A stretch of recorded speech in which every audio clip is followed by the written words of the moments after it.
Hello दोस्तों, मैं हूं शशांक और मेरा यूट्यूब चैनल में आप सभी का फिर से स्वागत है। आज मैं आपके पास एक नए बुक के साथ आया हूं जिसका नाम है the power of your subconscious mind. इसी बुक को डॉक्टर जोसेफ मुर्फी ने लिखे हैं। आज हम जानने की कोशिश करेंगे कि कॉन्शियस माइंड क्या होता है, सबकॉन्शियस माइंड क्या होता है और सबकॉन्शियस माइंड को कंट्रोल करके कैसे हमारे गोल को अचीव कर सकते हैं। इसी के बारे में जानने की कोशिश करेंगे। इसी बुक को ध्यान से पढ़ने के बाद ये पता चलता है कि ऑथर ने इस बुक में 3 चीज़ के बारे में बोले हैं। पहला, आपका कॉन्शियस और सबकॉन्शियस माइंड के बारे में। दूसरा, पॉजिटिव एफर्मेशन। और तीसरा, 21 डेज रूल के बारे में।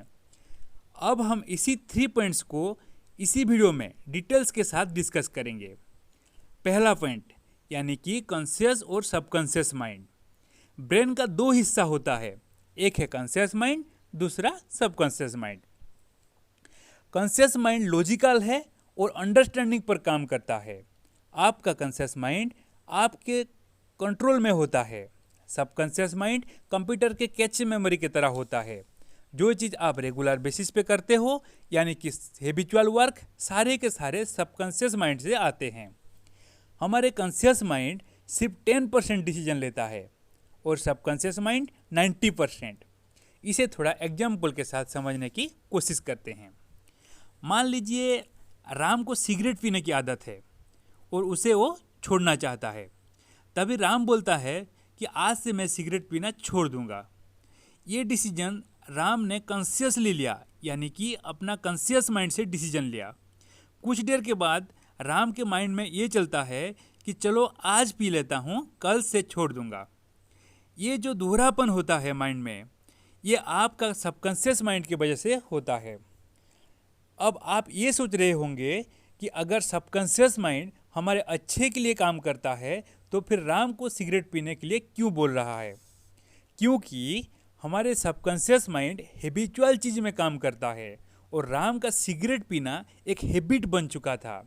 इसीलिए राम का सबकॉन्शियस माइंड सिगरेट छोड़ने की बजाय सिगरेट पीने के लिए बोल रहा था। तभी अथर ने दूसरे पॉइंट में ये बताने की कोशिश कर रहे हैं कि आप ऐसा क्या करोगे जब आपका सबकॉन्शियस माइंड आपके लिए काम करेगा, यानी कि आपके फर में काम करेगा। वो है positive affirmation. Positive affirmation means positive बातें, पॉजिटिव थिंकिंग, पॉजिटिव सोच, आप जो भी उसे बोल सकते हैं। अगर आप गूगल में जाके पॉजिटिव एफर्मेशन के बारे में सर्च करोगे तभी बहुत सारे एफर्मेशन आ जाएंगे। लेकिन आपको आपके लिए खुद पॉजिटिव एफर्मेशन बनाना होगा। कैसे बनाओगे, ये मैं आपको एक एग्जाम्पल के साथ समझाने की कोशिश करता हूँ। मान लीजिए आपको वेट रिड्यूस करना है, तभी आप एक पेन और एक कॉपी लेके उसमें लिखना है कि मैं रोज़ एक्सरसाइज करूँगा, मैं जंक फूड नहीं खाऊँगा, मैं अच्छे से डाइट प्लान करके उसी में स्टिक रहूँगा। ये सारे चीज़ लिखने के बाद आपको रोज़ सुबह एक बार पूरे ध्यान के साथ उसे गुनगुनाना होगा। अब आपका माइंड में ये चल रहा होगा कि एफर्मेशन रोज़ बोलने से क्या फ़ायदा होगा।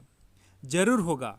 अगर आप एफर्मेशन रोज़ करोगे तभी ये चीज़ आपका एक हैबिट बन जाएगा। और हमारा सबकॉन्शियस माइंड हैबिचुअल चीज़ में काम करता है।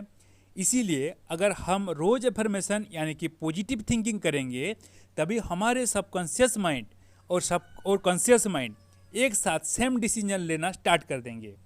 यानी कि आपके माइंड में 2 आवाज़ नहीं आएंगे। फॉर एग्जांपल, मैं एक्सरसाइज करूं या फिर कल से करूं, मैं मिठाई खाऊं या फिर डाइट में स्टिक रहूं, ये सारे मन में नहीं आएंगे।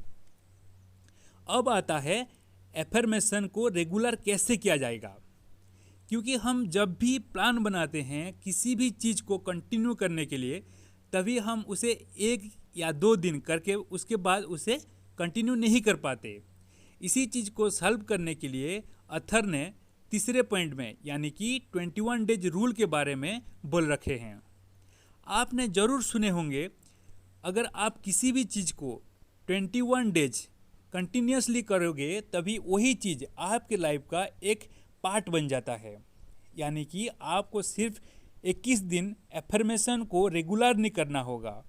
उसके बाद आपका सबकॉन्शियस माइंड आपको एफर्मेशन करने के लिए फोर्स करेगा।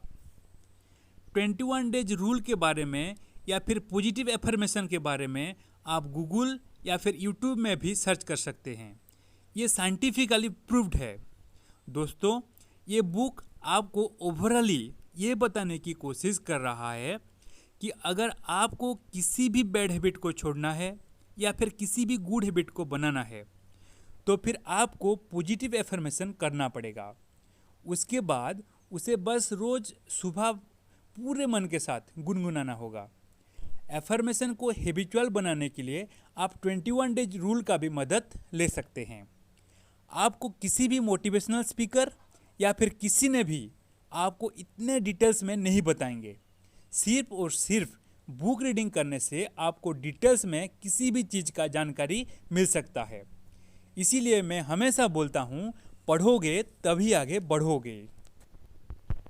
दोस्तों, मेरा नेक्स्ट वीडियो संडे को आने वाला है, यानी कि 30 मई को आएगा। उसी वीडियो में आपके लिए एक बहुत बड़ा सरप्राइज है। उस वीडियो को देखने के बाद आपको तुरंत 5000 का फ़ायदा होगा। अगर आपका फ़ायदा नहीं हुआ तो फिर मेरा वीडियो को डिसलाइक करके चले जाना। तो फिर चलो दोस्तों, आज के लिए इतना ही। तब तक के लिए जय हिंद, जय भारत। पढ़ोगे तभी आगे बढ़ोगे।